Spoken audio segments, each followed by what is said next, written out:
吃饱了吗？欢迎收看美食234，这次要为大家介绍冰淇淋的做法。一般来说，冰淇淋所含的脂肪比率需达到10%以上，比率越高，吃起来越滑顺绵密。然而，如果冰淇淋所含的脂肪比率太高，吃起来就会感觉太油腻。这里就跟大家分享如何用很简单的方法做出口感绵密又不会太油腻的冰淇淋，而且不必使用冰淇淋机，也不用担心吃到生鸡蛋哦。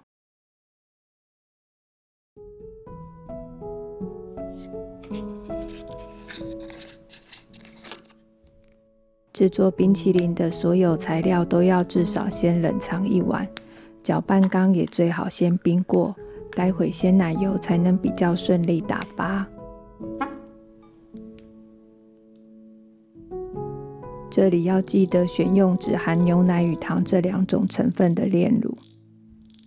如果此时加入无糖可可粉15公克，可做成巧克力冰淇淋，或者加入乌龙茶粉10公克，做成茶的口味。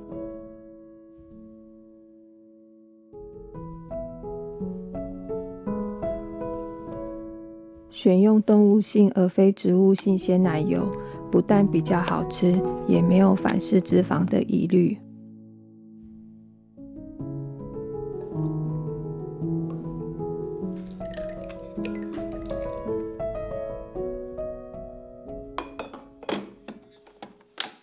如果不怕手酸，也可改用手持式电动搅拌器或者手动搅拌。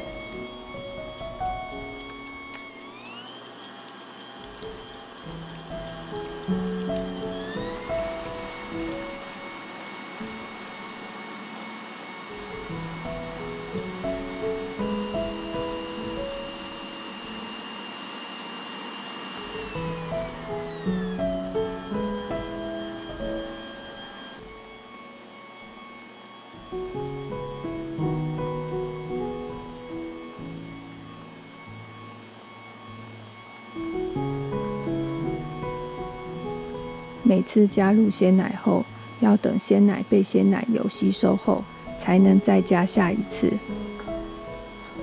如果要做香草口味的冰淇淋，可在此时加入几滴香草精或自制香草酒。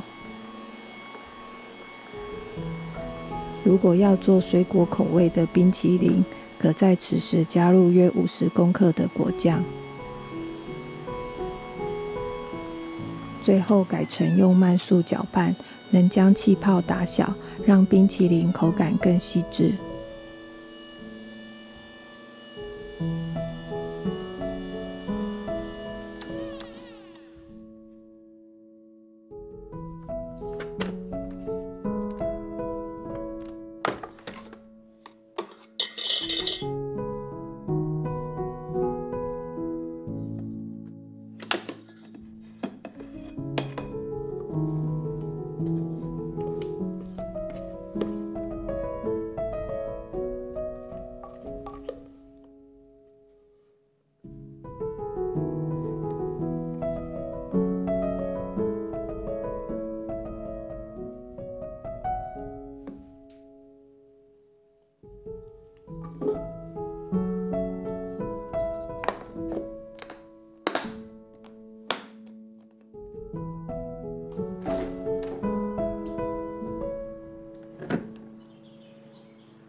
如果选用非不锈钢材质的容器，冷冻的时间需要更长一点。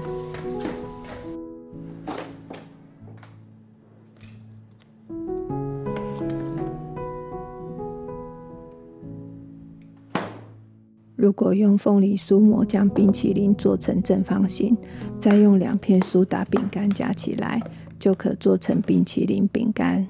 做好的冰淇淋可冷冻密封保存至少1个月，但最好还是尽早吃完。